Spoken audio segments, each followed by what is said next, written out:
Vous avez sûrement déjà reçu une cliente qui a les ongles cassants. Pour réussir une pose sur ce type d'ongles, il faut faire très attention au gel qu'on utilise. C'est exactement le cas d'une de mes clientes qui a les ongles qui cassent dès qu'il commence à y avoir un petit peu de longueur. La solution à ce problème est très simple et c'est ce que je vais vous montrer aujourd'hui. J'ai plein de tutos super intéressants qui arrivent sur la chaîne, alors abonnez-vous pour ne pas manquer les prochaines vidéos. Allez, c'est parti, je vous montre comment faire une pose qui tient sur des ongles cassants. Pour commencer, j'ai aidé ma cliente à choisir son vernis. Vu qu'elle ne souhaite pas trop camoufler son ongle naturel, on sélectionne un VSP translucide mais avec une petite fantaisie. Il a des reflets holographiques et cat eye. Mais ma cliente a un problème, ses ongles sont naturellement cassants. Dès qu'elle commence à avoir les ongles mi-longs, ils se fissurent un par un. Elle a pourtant essayé plein de bases et gels différents, rien ne fonctionne. Mais ne vous inquiétez pas, il y a une solution. Tout est dans le choix du gel. Je vais vous montrer comment faire si vous rencontrez ce problème. Avant de poser quoi que ce soit, je commence par repousser la cuticule au bâtonnet d'aiguille pour préparer la plaque. Ça libère de l'espace et comme ça je peux dégraisser à la lime.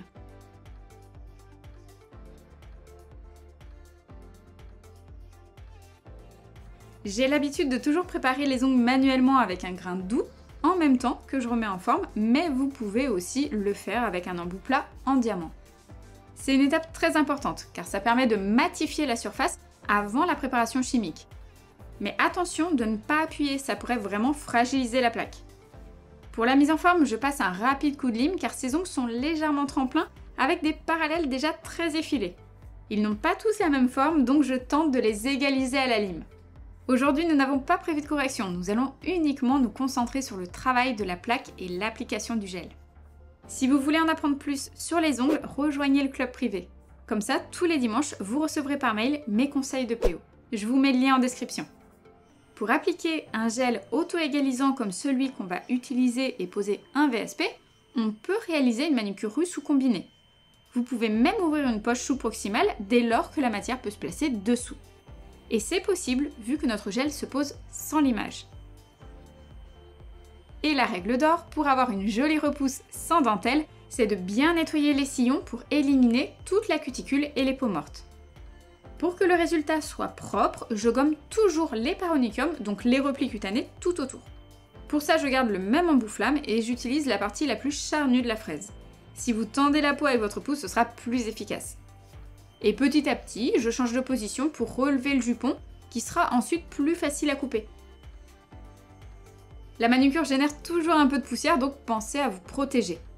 Allumez votre aspirateur, portez un masque, voire des lunettes de protection, et dépoussiérez régulièrement avec une brosse douce et légère. Pour couper, j'aime bien utiliser une pince. Mais pour que le travail soit fluide, il faut que les lames soient bien aiguisées et entretenues. Le fait qu'elles soient montées sur ressort facilite aussi grandement le travail. C'est très satisfaisant et à cette étape, on sait qu'on va pouvoir passer à la pose du gel. Avant, soyez vigilants, il faut toujours dépoussiérer à fond. Le cleaner est très asséchant, alors je recommande plutôt des solutions antiseptiques qui ne contiennent pas d'alcool. Au moins ça n'irrite pas la peau, vous avez aussi la version en spray.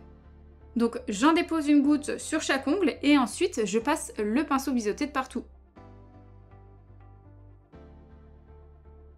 Après avoir fait tout ça, il faut déshydrater la plaque correctement.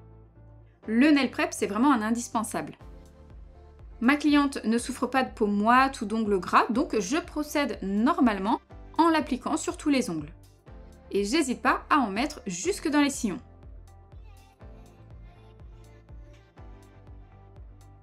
Ensuite, je passe à l'Ultra Bond. Son rôle est aussi très important puisqu'il dépose une couche collante sur l'ongle. Le gel adhérera encore mieux. Par contre, cette fois, il ne faut pas toucher la peau, comme avec nos bases ou nos gels, puisque l'Ultra Bond colle. Donc surveillez bien votre cliente et surtout informez-la qu'elle ne doit plus toucher à rien. Donc gare au maquillage et aux poussières qui pourraient se déposer dessus. À cause de ses ongles cassants, ma cliente n'a jamais réussi à conserver sa longueur sur plusieurs semaines. La solution, c'est d'utiliser un gel très résistant. Et l'idéal, c'est le Strong Builder Clear de Praia Nails et sa fonction fibre de verre. Je commence par appliquer une fine couche de gel. Il a une bonne adhérence, donc je n'ai pas besoin d'utiliser une base avant de faire la construction. Comme ça, je profite de ses bienfaits. Mais attention, ce n'est pas un gel de base. Et si vous avez affaire à des ongles très difficiles, par sécurité, appliquer une couche d'adhérence que vous catalysez. Là, je peux me permettre d'aller vite. Donc une fois mon gel bien réparti, je vais pouvoir travailler ma construction tout de suite par-dessus.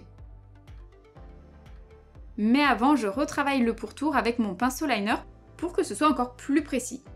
Comme c'est un gel qui ne coule pas, on peut prendre son temps pour le faire. On n'en met pas beaucoup, c'est vraiment pour que ce soit hyper net et régulier. De toute façon, pour n'importe quelle pose, on ne met jamais beaucoup de volume vers les cuticules. Ça provoque les décollements et en plus ça alourdit l'aspect de la pose. Maintenant, j'ajoute ma bille de gel pour créer l'apex. Et vous voyez, je prélève juste une petite quantité. Et je n'ai toujours pas catalysé. Mais comme je vous disais, vous pouvez toujours créer une couche d'adhérence avant. Pour ne pas faire rentrer de bulles d'air, on évite de touiller son gel. On travaille en surface en l'étirant. Mais on n'écrase jamais son pinceau, sinon ça chasse la matière sur les côtés. Et maintenant, au pinceau fin, j'aide le gel à se placer. Sa texture est vraiment très facile à manier. Il est justement adapté aux plaques déformées qui ont des défauts. Ça veut dire qu'il va se poser tout seul là où il faut combler l'espace. Mais sur une plaque lisse, c'est encore plus rapide, car du coup, il fait quasiment tout le job. Il y a juste à l'étirer avec la pointe du pinceau pour le guider. Là, le reflet lumière est déjà impeccable. Et bien sûr, rien n'empêche de jouer avec la gravité pour gérer la répartition des volumes. Toujours en piquant la surface avec le pinceau. Et quand on se remet droit, on vérifie le reflet de lumière avant d'envoyer en catalyse. Donc pendant qu'un doigt catalyse et que la main est dans la lampe, je travaille sur l'autre. Le mieux c'est d'alterner. Comme ça je fige un ongle dès que j'ai terminé de le travailler, je n'attends pas avant de catalyser. Pour éviter que le gel bouge ou ressentir une sensation de chauffe, et aussi pour prévenir le risque de brûlure chimique, je stoppe la catalyse au début, dès les premières secondes. Et j'indique à ma cliente de placer sa main sur l'envers. Comme ça, le gel ne risque pas de se tasser sur les parois pendant la polymérisation. Souvenez-vous, un ongle de cette nature ne doit pas recevoir les mêmes traitements qu'un ongle mou ou flexible. Et c'était justement l'erreur de sa précédente PO. Elle lui posait tout le temps des gels flexibles, ce qui lui créait des décollements sur le bord libre et systématiquement de la casse.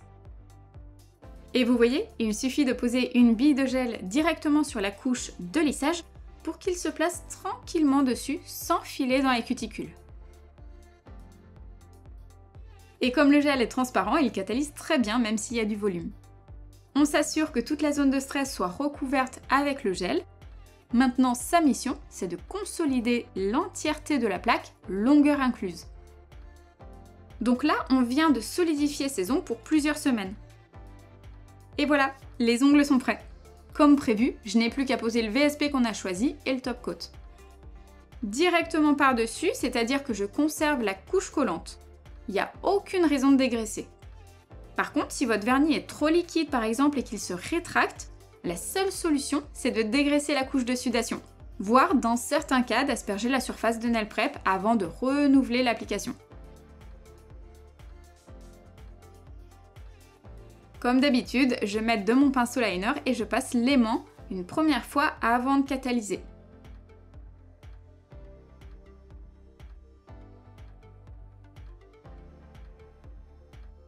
Vous avez vu, le VSP n'est pas opaque, hein. Ça respecte tout à fait son souhait d'origine vu qu'elle voulait une pose discrète avec un brin de fantaisie. Deuxième couche, rapide cette fois. Je ne passe pas le liner. C'est vraiment juste pour intensifier les pigments, c'est tout. Du coup, j'écrase un peu plus mon pinceau pour ne pas apporter trop de volume. Mais je n'oublie pas de recréer l'effet cat eye avec l'aimant.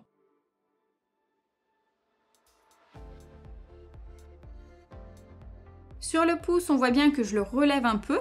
En fait, j'incline mon pinceau pour racler la surface et ne pas déposer trop de vernis, avec des mouvements assez rapides. Pour créer un bel effet et déplacer les particules au centre de l'ongle, il faut que l'aimant fasse tout le tour de l'extrémité. Généralement, je me concentre plus sur la longueur. L'effet rainbow fonctionne beaucoup mieux comme ça. Et bien sûr, avant de protéger, je catalyse à nouveau. On a choisi un top coat bien glossy et sans résidus.